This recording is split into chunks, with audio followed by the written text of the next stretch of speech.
आस्था भजन से दंडवार। और आपके यहाँ भी 6 तारीख से आस्था भजन पर पंडोकर सगा का दरबार आएगा। मेरे माता जी की तबीयत खराब है। रानी आपने मुझे बता दें अंधकार रानी देवी का प्रेत बाधा है, चौकी रखी गई, किया गया है, मारण तंत्र भारी चक्कर है। और ये चक्कर आप लोग जिंदा कैसे बैठे, ये बहुत बड़ी बात है। संपूर्ण देश और विदेश में प्रसिद्धि प्राप्त कर चुके अनंत विभूषित गुरु शरण महाराज पीठाधीश्वर पंडोखर सरकार का दरबार कानपुर के मंगलपुर में इच्छा पूर्ति मंदिर लगा रहा, जहां हजारों की संख्या में भक्त उपस्थित हुए। पंडोखर पीठ के महाराज कानपुर नगर में वृंदावन से आए पंडित सदानंद की कथा में अतिथि के रूप में उपस्थित होने आए थे, परंतु भक्तों के द्वारा आग्रह किए जाने पर उन्होंने 2 घंटे के लिए दरबार लगाया। भक्तों ने उनकी कथा सुनी। तत्पश्चात दिव्य दरबार लगा, जहाँ पर्ची लिखकर पंडोखर सरकार वाले महाराज ने भक्तों की समस्या का संपूर्ण समाधान किया। आपको बता दें कि बाबा एक आध्यात्मिक गुरु हैं, जो कि भक्तों की मन की परेशानी को जानकर दरबार में उनकी पीड़ा को समझकर पहले से ही लिखकर दरबार में बुलाने के बाद उनकी समस्या के बारे में बताते हैं। यदि संभव उपाय है तो उस पर भी चर्चा करते हैं। इस दौरान उन्होंने मीडिया से वार्ता करते हुए बताया कि कानपुर महानगर में दरबार लगा है, जिसमें मुझे यहाँ के भक्तों का प्रेम देखकर बेहद हर्ष हो रहा है, लेकिन समय के अभाव के कारण अधिक भक्तों से प्रश्नोत्तर नहीं हो पा रहे हैं, जिसका मुझे खेद है। भविष्य में कानपुर आने के बारे में अवश्य निर्णय लेंगे। उन्होंने कहा कि भक्त पंडोखर धाम कभी भी आ सकते हैं और सरकार के दर्शन आकर जरूर करें। उन्होंने मीडिया के लिए कहा कि आप लोग दैविक भावना को जन जन तक पहुंचाइए। मीडिया द्वारा पर्चा बनाने पर सवाल पूछे जाने पर उन्होंने बताया कि पर्चा में 32 वर्षों से लिख रहा हूँ। मैं 9 वर्ष की उम्र से अध्यात्म का ज्ञान प्राप्त कर चुका था। प्रभु श्री राम हनुमान जी की विशेष कृपा है। टुडे इंडिया लाइव न्यूज से संवाददाता पंकज अवस्थी की खास रिपोर्ट। प्रतीत हो रहा है महायज्ञ में आकर, और लोगों के जो सवाल मिले आपको, इनके बारे में क्या कहें? देखिए, सबसे पहले तो मैं बहुत बड़ा ही सौभाग्यशाली हूँ कि कानपुर महानगर के देहात क्षेत्र में, ग्रामीण क्षेत्र में श्री पंडोकर सरकार का दरबार गंगा तट पर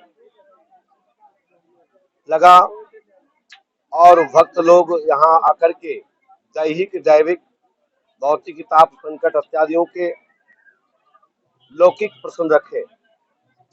मैं ईश्वर से यही प्रार्थना करता हूँ, श्रीमद् भागवत महापुराण हमारे दरबार के संरक्षक, उनके सानिध्य में कुछ क्षणक श्री परमात्मा की कृपा से दरबार लगा और आनंदेश्वर महादेव की कृपा से बहुत ही यहाँ के ग्रामीण लोगों को देखकर, यहाँ की भावनाओं को देखकर, यहाँ के लोगों का प्रेम उत्साह देखकर मुझे स्वयं भी खेद हो रहा है कि थोड़ा समय होना चाहिए था तो ज्यादा से ज्यादा यहाँ के भक्तों से मुलाकात हो पाती।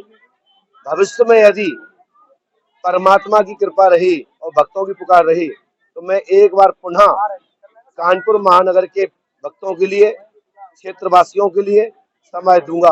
और आप सबसे भी मैं पंडोकर धाम पीठ की दर्शन के लिए आह्वान करते हैं कि आप सभी पंडोकर धाम आकर जरूर दर्शन करें। और राष्ट्र हित में, जनहित में जितना आप काम कर सकते हो उतना आप लोग भी काम करें, क्योंकि आप लोग नारद हैं, देश के चौथे स्तंभ हैं। आप लोग यदि मजबूत रहेंगे, आप लोगों का न्यायदर्शी कार्यक्रम का प्रसारण होगा, सत्य की खोज होगी, तो भारत भूमि में जय जय होती रहेगी और सत्य स्थापित रहेगा। असत्य नहीं फल फूलेगा, सत्य की ही विजय होगी। एक छोटा सा प्रश्न है कि आपको ये पर्चा बनाने की जो विधा है, इसके बारे में कहाँ से, कैसे ये आपके मस्तिष्क में आया, या ऐसा विचार? देखिए, पर्चा में जो लिख रहा हूँ ये आज से नहीं लिख रहा हूँ, 32 वर्ष हो गए। जब मैं 9 वर्ष का था तो आप गूगल साइट पर जाके सर्च करें, भारतवर्ष का पहला दरबार पंडोकर धाम है, जहाँ त्रिकालदर्शी दरबार के नाम से जाना जाता है। और अब तो पर्चा बहुत लोग लिख रहे हैं, तो ठीक है, डॉक्टर कोई भी हो सकता है, सबकी अलग अलग पढ़ाई होती है, मैं किसी पर टिप्पणी टिप्पणी नहीं करूंगा। देखिए, मैं आपको यह बता दूं, 4 योग होते हैं, सतयुग, त्रेता, द्वापर और कली। ऐसे कई बार व्यतीत हो जाते हैं, उसके बाद ही सतयुग प्रारंभ होता है, फिर त्रेता आता है, फिर द्वापर आता है, फिर कलयुग आता है। तो मैं आप सबको यही बताना चाहता हूं कि हर योग का परिवर्तन होता है, हर योग का आगमन होता है। जैसे कि आप लोग कानपुर प्रक्षेत्र में, ब्रह्मपुर क्षेत्र में रहते हैं, यहाँ पर एक पर्व होता है। उस पर्व में बिठूर घाट पर अनेक तीर्थ आकर के संगम समागम कुंभ के रूप में अदृश्य शक्तियां आती हैं। ऐसे ही इलाहाबाद आपके नजदीक लगा हुआ है, त्रिवेणी पर, यहाँ 60 करोड़ निरंतर तीर्थ इलाहाबाद में वास करते हैं। इसी प्रकार से कली काल में भी योग आते हैं। 1,000 10,000 वर्षों के लिए इस पृथ्वी पर सतयुग आएगा, कली काल में त्रेता आएगा, द्वापर का अंश दिखाई देगा, आपस में मार काट होंगी, लड़ाई युद्ध होंगे, और उसके बाद फिर कली का प्रादुर्भाव होगा। फिर कली का 4,32,000 की आयु पूर्ण करेगा।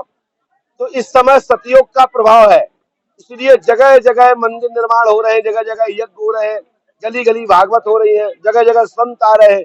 फिर संतों का बोलबाला जो सतयुग में त्रेता में हुआ करता था, वही लक्षण दिखाई दे रहे हैं। तो इसलिए शास्त्र पुराणों की बात झूठ नहीं हो सकती। इस समय सतयुग का प्रारंभ हो चुका है।